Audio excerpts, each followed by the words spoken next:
Hello mga ka-Noji, welcome back sa aking YouTube channel na Noji Motor. Alright, so today's video ay isang motor na ipipicture natin sa ating vlog ngayon. Bago natin ipakita tong motor na ito, maraming salamat sa inyong patuloy sumusuporta sa aking Facebook page at aking YouTube channel. Alright, so patuloy na nanonood sa aking mga bago at luma kong videos. Alright, anyway, Happy New Year sa inyo mga ka-Noji. At sa panibagong taon ay patuloy naman tayo lumalaban sa buhay. Patuloy tayo i-chase natin ating mga pangarap. Alright, so okay, so bago natin tingnan tong motor na ito, ipasok natin ang pangit kong intro. Right?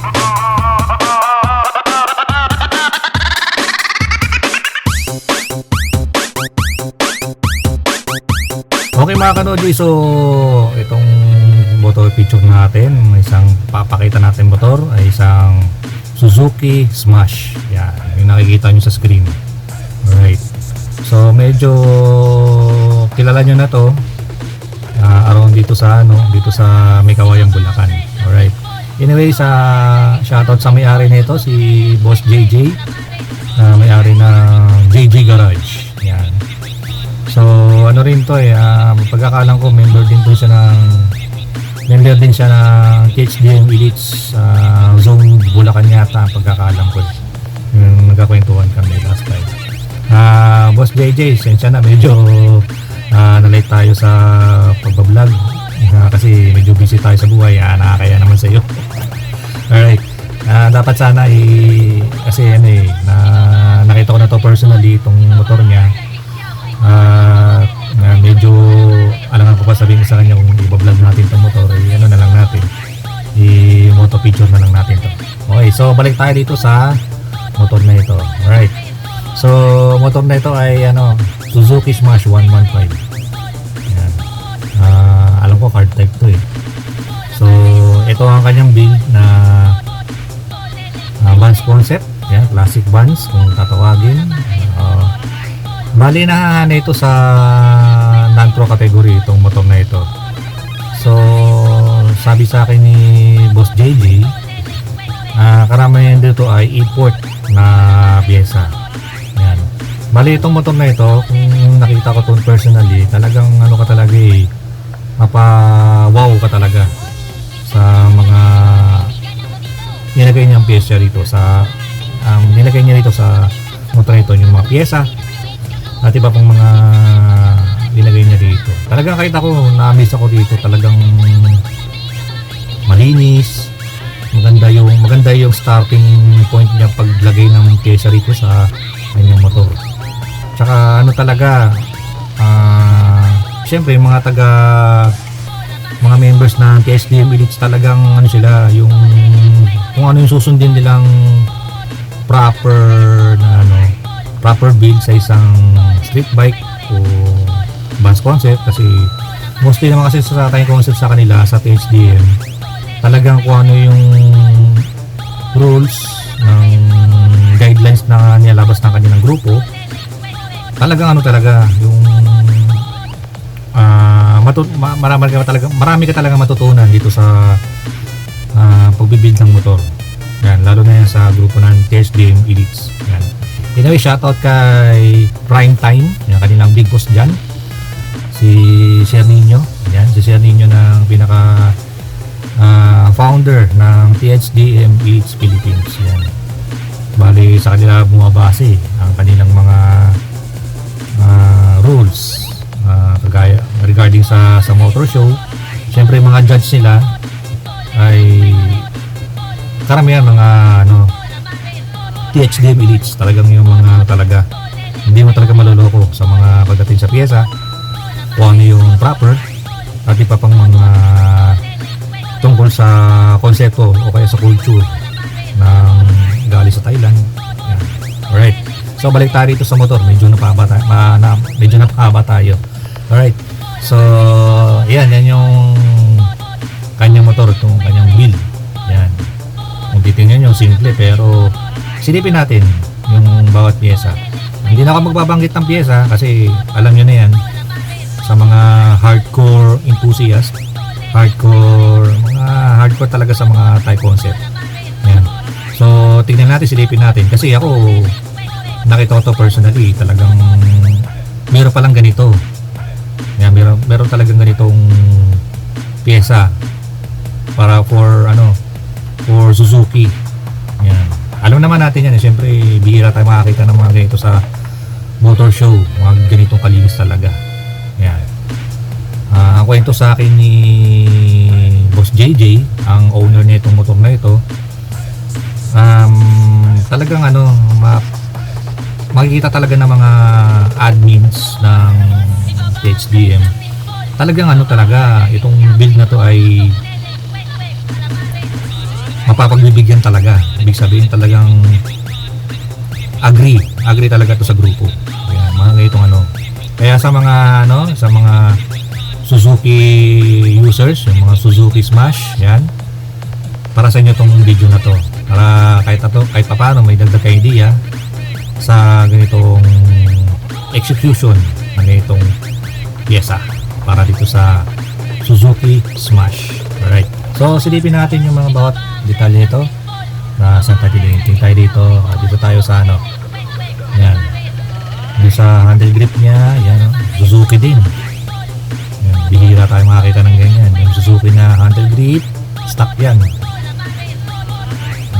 Hindi ko na natanong to kung saan niya binili, pero ang pagkabanggit sa akin, matagal na sa kanya to, pero talagang legit na Suzuki na handle grips, pati yung bar end ganun din. Alright, side mirror niya, mamaya titignan natin yung nakasulat diyan kasi may napansin din ako din sa nakasulat sa side mirror niya. Talagang yan, mamaya silipin natin yung yung side mirror niya. Hindi rin hindi rin basta-basta yan, talagang for Suzuki talaga. Next, ito kanya front basket. Yan, legit din yan. Conforme yan talaga yan sa Suzuki Smash. Yan. Tingnan naman, tingnan naman yung detalye ng kanyang quality talaga, tsaka matibay. Kasi nakabili na ako before nito sa isang seller sa Maynila.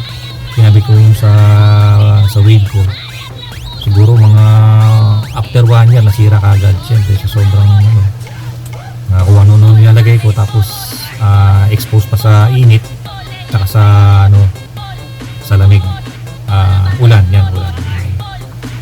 Tapos yan, tapos sinamahan niya na rin ng mga hand lake bolts. Yan, shoutout kay hand lake bolts. Yan, talagang isa sa mga legit na gumagawa ng mga bolts. Yan, maraming papagawa dyan sa hand lake bolts. Yan, next tayo. Yan ang kanyang front area. Kung napapansin nyo, may siya, yung parang hindi visor. Yan, lang to, bali pinagawa niya lang, tapos pinakarbo niya snake skin, tapos lagyan ng konting detalye na hand lake bolts. Yan, okay. Tapos dito, mamaya tingnan natin itong kanyang brake lever na malapitan. Yan, next tayo. So, dito tayo sa braking system niya. So gumamit siya na floater disc, ewan ko, parang floater disc yata to. Hindi ko makita yung itsura niya. Yung basta floater disc. Rin to medyo may kamahalan din to itong disc brake. Tapos ito yung stock Nissin. Yan yung front front caliper, front brake caliper. Nilagyan niya ng Nissin caliper na stock. Yan, tapos ligyan ng konting detalye, hand lake bolts, tapos naka-adapter din siya na CNC. Yan, tapos naka-QR na brake line na sweep. Medyo may kamahalan din to. Kung ginamit na rito sa kanyang braking system sa brake line na QR ng sweep. Tapos dito tayo. Tapos dito naman sa kanyang kicker. Yan, Takigawa. Walang mga Takigawa yung ginamit niya dito. Tapos yun, yung sa detalye niya, yung brake line niya nakakapit sa dito sa may oil dip, yung pasukan ng langis. ayos tong ano niya, yung idea niya, no? Galing ah. Tapos mga konting detalye, may mga CNC bolts, na handit bolts. Ayan. Tapos ito, yung ginamit niyang step, yung ano, yung tapakan. Ang alam ko, Suzuki rin to eh. Suzuki rin yan eh. Mamaya, may nakulang pa ako yan eh. Mamaya tingnan natin, malalaman natin yan. Ayan, ito kanya switch. Ayan, yung kanyang detalye ng kanyang brake line. Talagang binutas na talaga sa gilid. Yan yung kanyang rear suspension. Yan yung YSS na ano, suspension. Yan. Isa sa mga rear din yan. Mga semi high end na libaso na YSS na rear suspension. Yan. Ilan ko, pagkakalang ko fully adjustable itong ganitong suspension. Okay, so next tayo. Ay nga pala, yung ginamit niya rito rim sa harapan, maybe 1.2 o 1.4 ang gamit niya rito. Comstar Professional na rim. Yan. Bagay rin sa Vans Concept. Yan, pati yung kanyang rear fender, kinarbon niya na rin para medyo presentable. Tapos kung mapapansin nyo, yung may badge ng Suzuki sa likod. Talagang galing ng idea niya na talagang more on Suzuki talaga ang kanyang motor. Tapos may ganyan ng konting detalye. Alright, galing na. Tapos dito sa may swing arm niya, yung adjuster niya, talagang pinagastosan niya talaga din to. Itong part na to, dito sa may adjuster sa kanyang swing arm. Yan, puro 100 volts din. Tapos kinakapitan ng kanyang chain cover. Yan, malinis din na yun. Yan, ganito talagang, ganito ang build talaga. Talagang malinis. Yan. Kaya dito sa kabila, kahit yung kanyang brake arm, kung mapapansin nyo, may parang sticker. Yan. Kasi ano to siyempre, pagka sinala mo sa show yan, makikita ng judge yan, may sticker na kasi may siya parang serial number, pwede mo siya i-barcode para malaman mo legit. Ayan, diba?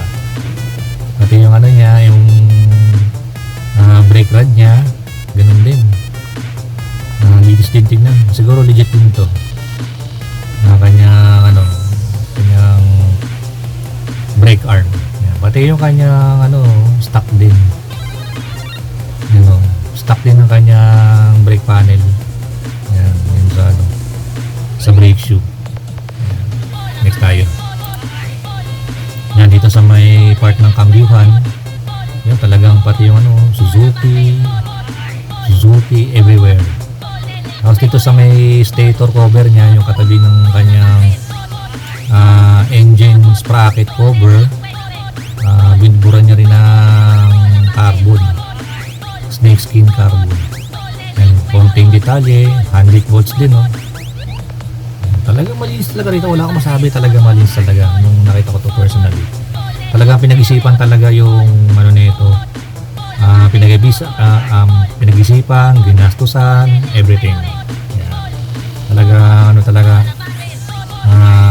bilid din nila ako sa mayari nito, si Boss BJ. Next tayo. Dito sa kanyang engine part, dito sa may cylinder head, yan ay ang sabi sa akin ni Sir JJ na niya rin to pinasadya rin tong bolts na sa cylinder head. Yan, pati dito sa kanyang sa may timing chain, sa may timing chain cover.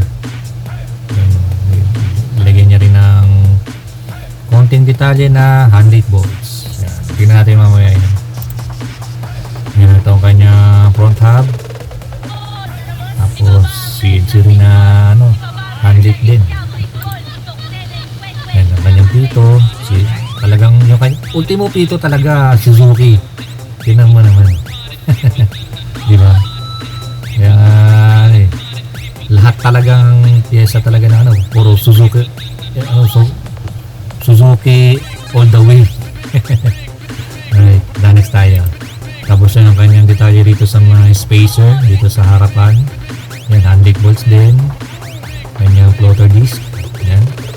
Hindi ko na makita yung brand eh.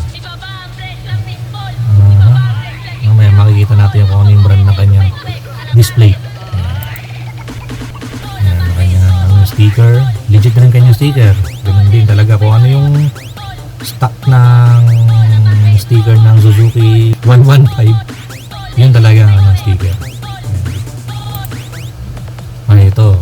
Ayan, yung kanyang, ang ginamitan niya rito sa may kanyang spark plug cap, NGK, tapos naka-high tension wire. Ewan ko lang kung ginamit niya, racing, siguro maybe racing ignition coil. Ayan. Tapos dito sa may kanyang, dun sa may exhaust, dun sa may bunganga ng ano, na exhaust, talagang handbrake bolts din. Ayan. Mamaya may papakita ko sa inyo dyan sa part na yan. Mamaya.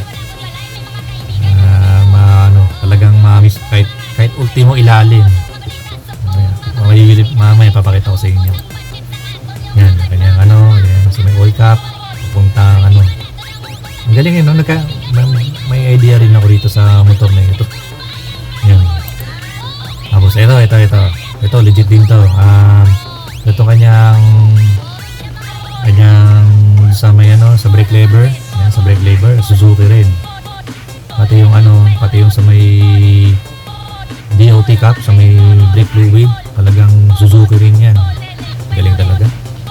Ultimo yung takip ng fluid cap, yung sa may fluid ng sa brake lever, pati yung takip niya Suzuki rin. Ito. Yan, para may idea kayo para sa mga side mirrors, ito yung nakasulat. Ang nasulat ay Radical Mirror Napoleon Shock Away System. Yan yung nakasulat sa niya, sa kanya side mirror. Yan, para may idea kayo, yan yun. Yan. At ito kanyang brake lever. First time ko nakakita ng ganito. Meron palang ganitong Suzuki na brake lever. Hindi ko lang sure kung saan sa galing na motor, sa galing na model, pero maybe kung conformist sa Smash or sa ibang model ng motor ng Suzuki. Pero in fairness, first time ako nakakita ng ganyan na Suzuki na brake lever. Ultimo yan, bago pa siya, may balot pa. May balot pa siya. Ibig sabihin talagang bago pa talaga. Yan. Ito kanyang front area. Yan. Tapos yan yung tindig pagka nasa front view. Yan. Ganda talaga. Ganda ng tindig. Bihira ka lang kasi talaga makakita ng mga ganitong Smash na Vans concept. Yan. Kasi mostly di ba mga Honda. Yan, sa mga Honda Wave, ganyan. Pero sa mga Yamaha bihira more on racing kasi sa Yamaha pero bihira talaga nilalapag ito sa mga motor show o kaya sa mga grupo ng mga Thai concept. Bihira ka talaga may makita na gumagamit ng ganitong Suzuki Smash. Yan, ito yung side view. Yan. Tsaka yung niya, yung pala yung kanyang pipe ay stock lang din yan, pero may konting kalkal pagka naka-start yung kanyang mini visor. Yan. Tsaka ultimo ito rin kanyang susian, ganoon din Yamaha, rin yan, Suzuki din. Ito, yan yung sinasabi ko sa iyo kanina, yan ito yung ilalim. Yan, talaga napakalinis talaga, no? So medyo konting lang kasi konting nirolling lang namin to mula sa bahay nila papunta dun sa may Emma Town lang din, kasi sa Emma Town lang kami na shoot nitong motor na ito. Tapos yun, yung napapansin nyo yung kanyang bunganga ng kanyang elbow, tingnan nyo, handbrake din yan, o kaya baka pinasadya na siguro.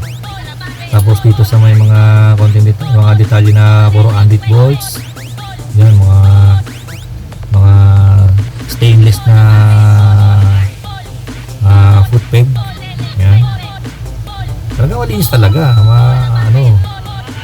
Talagang mapagbibigyan mo talaga sumali sa grupo ng TSB Elix. Kasi sa grupo niya talagang may pagka-perfection sila sa para maturuan yung mga member nila para kung ano yung proper, basic, proper, lahat-lahat na yan. Pag-execution ng pyesa. Alright. Tapos, sabihin natin iba. Yan yung back view. Yan. Kahit ultimo nga yung kahit ultimo side stand. Ganun din, 400 volts, stainless. Yan, marami pang iba. Yan. Galing, malinis talaga. Isa sa mga malinis nakita kong Smash na 115. Yan, na Vance concept. At dito naman sa gas tank, yan, kung mapapansin nyo mga kanoji, yung pati kahit yung takip ng kanyang tangke, Suzuki din. Talaga legit yan. Ang sabi sa akin, nabili niya pa sa sa ibang bansa. Yan. Ultimo mga mga sticker. Yan, sticker na yan. Yan. Tapos yun sa kanyang grab bar, ganun din. Sinamihan, binigyan niya rin ng detalye ng 100 volts pati dito sa kabilang kanan. Tingnan pa natin yun. Ayan. Okay, so yun mga kanoji, so ito yung build ng Vance concept na Suzuki Smash 115. Yan, bali sa video ito para sa mga gusto mag-build ng ganitong motor, pwede pang show, pwede pang daily, it's up to you kung anong gagawin nyo ito sa ganitong motor. Alright, so ang advice sa akin ng may-ari nito ay kung gusto mo ng ganitong build, talagang may katagalan, may konting pasyensya kasi more on mga ganitong pyesa galing sa labas. Kunti mo yung yung kanyang upuan, ang pagkakalam ko nabili niya pa sa labas yun kasi wala pang wala pang ganun, wala na masyadong ganito dito sa atin sa Pilipinas. Mostly nakuha niya, binili niya sa labas. Ang magandang idea dyan sa Thailand. Bakit sa Thailand? Kasi doon kayo makakabili ng pyesa ng mga ganito Suzuki, lalo na sa mga kasa ng Suzuki sa Thailand. Doon ka talaga makakabili. Yun nga lang, matagal. Kaya ang kwento sa akin ng may-ari, si Boss JJ, karamihan mga pyesa rito ay nilagay niya sa motor, medyo matagal niya na ito nabuo. At nakita na ito na ibang judge. Yan. For example, nakita na rin to ni Sir Kenneth Benicito. Yan. Taga Bulacan din niya si Sir Kenneth Benicito. Nakita niya rin tong motor niya. Yan. Ang kwento sa akin ni Boss JJ, yung nakita niya, ang sabi ni Boss Kenneth na ganito ang build, yung mapagbibigyan talaga. Kahit ako talaga mapaano talaga kahit ako sa kung titingnan mo talaga, parang mapagbibigyan mo talaga, hindi man naman kalinis, di ba? Ganda, no? Alright, so ayun mga kanoji, so medyo mahaba-haba na rin itong moto features natin. Okay, so sa video ito para sa mga Smash 115 na gusto mag-tie concept, para sa inyo na ito, para magdadag idea, para sa mga gustong bumuo, huwag lang biglaan, yung pa isa-isa lang, huwag lang pag isang bagsak, sa mga malalim na bulsa lang yun. Yan, di ba? Pero pagka yung paunti-unti, ma-achieve mo rin yung ganitong kasimpleng build, pero may dating talagang malinis. Alright. Okay mga kanoji, so hanggang dito aking video. Maraming salamat sa iyong panonood.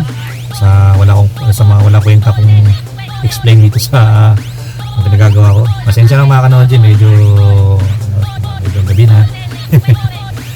At medyo di perfect masyado yung explain ko dito, pero kayo na pong bahala para ang importante makita nyo na itong build. Makita nyo itong build nitong motor na ito. So, once again mga Kanoji, at subscribe sa akin YouTube channel, Noji Moto PH, pati rin sa akin Facebook page dito sa akin screen. Alright? So, update lang kayo sa mga susunod kong upload sa mga konsepto motor na uso dito sa Pilipinas. Pwede sa mga Thai concept, street bike, Indo concept, Malaysian, stands, drag bike, etc. Alright. Okay. Pasensya nyo mga Kanoji, medyo madalang ako mag-upload dahil sa medyo busy kasi medyo busy tayo sa buhay. Kailangan natin mga kumita ng pera. Alright. Sa akin, Happy New Year sa inyo mga Kanoji, at stay tuned lang po kayo sa mga susunod kong mga content sa mga ganitong motor na konsepto na uso rito sa Pilipinas. Okay, once again mga Kanoji, maraming salamat sa inyong panonood. Itong inyong likod, si Noji Moto po. At bago natin matapos itong video ito, ipasok natin ang kapirasong montage. I wake up to a little bit of drool on my pillow, feel like it's gonna be a bad day. Yeah, I'm tired of shit, and the coffee ain't hit yet, damn ain't that great. I don't wanna go to work, cause my boss is a jerk, and I'm not even that paid. I need a change in my life, cause I don't feel alive, and there's nothing that makes me happy. Hold my beer for a minute, I'm about to quit my job, cash in for a ticket. I'm going on a trip and I don't plan to visit. I'm gonna stay there till I feel like I'm winning, and this is just the beginning. I need a big change, help me feel like living. I need a big swing, home runs I'm hitting, and I'll never look back, moving on till I get it all. And we all got dreams, we all want things, but what you gonna do for it? How you gonna move for it? What you gonna be? And do you believe you can do anything? But what you gonna do for it? How you gonna move for it? What you gonna be?